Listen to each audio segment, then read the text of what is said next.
প্রথমবারের মতো ই স্পোর্টস ময়দানে খেলতে নামছে বাংলাদেশের free fire team red Hawks. এবং আমার সঙ্গে এই মুহূর্তে আছে রুদ্র, আমার সঙ্গে আছে কাফি এবং আমার সঙ্গে আছে আহমেদিনেজাদ। এই মুহূর্তে তাদের অনুভূতিটা কেমন সেটা একটু জানতে চাই। আমরা কিন্তু এই মুহূর্তে আছি সৌদি আরবের রিয়াদে। তারপর প্রথমে রুদ্রের কাছে যাই, কি অবস্থা, কেমন লাগছে এই মুহূর্তে এই এসে? তো ভাই ভালো আছে, আপনি ভালো আছেন?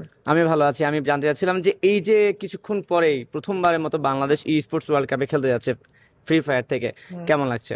সো বাংলাদেশ থেকে প্রথমবার কোনো টিম স্পোর্টস ওয়ার্ল্ড কাপে বাংলাদেশকে রিপ্রেজেন্ট করছে। সো একদিকে আমরা এক্সাইটেড আর একদিকে আমরা হালকা নার্ভাস, বাট আশা করি আমরা আমাদের নার্ভটা কন্ট্রোল করে সুন্দর একটা পারফরমেন্স বাংলাদেশকে গিফট করতে পারবো। নার্ভাস কেন, মানে প্রেশার মনে হচ্ছে নাকি? যে যে আমি দেখলাম যে বেশিরভাগ তো আসলে তরুণরাই ইয়াংরাই হচ্ছে ফ্রি ফায়ার ভক্ত, প্রচুর লেখালেখি হচ্ছে, একটা ভাইব ভাইব চলে উঠে এসে, সেই কারণে কি নার্ভাস মনে হচ্ছে? না না, আমাদের নার্ভাসের মেন যে রিজনটা সেটা হচ্ছে দীর্ঘ 4 বছর ধরে আমাদের গেমটা ব্যান ছিল। তো এখানে যেসব টিম আছে তারা অনেক ওয়েল এক্সপিরিয়েন্স, তাদের ইন্টারন্যাশনাল এক্সপিরিয়েন্স হিউজ।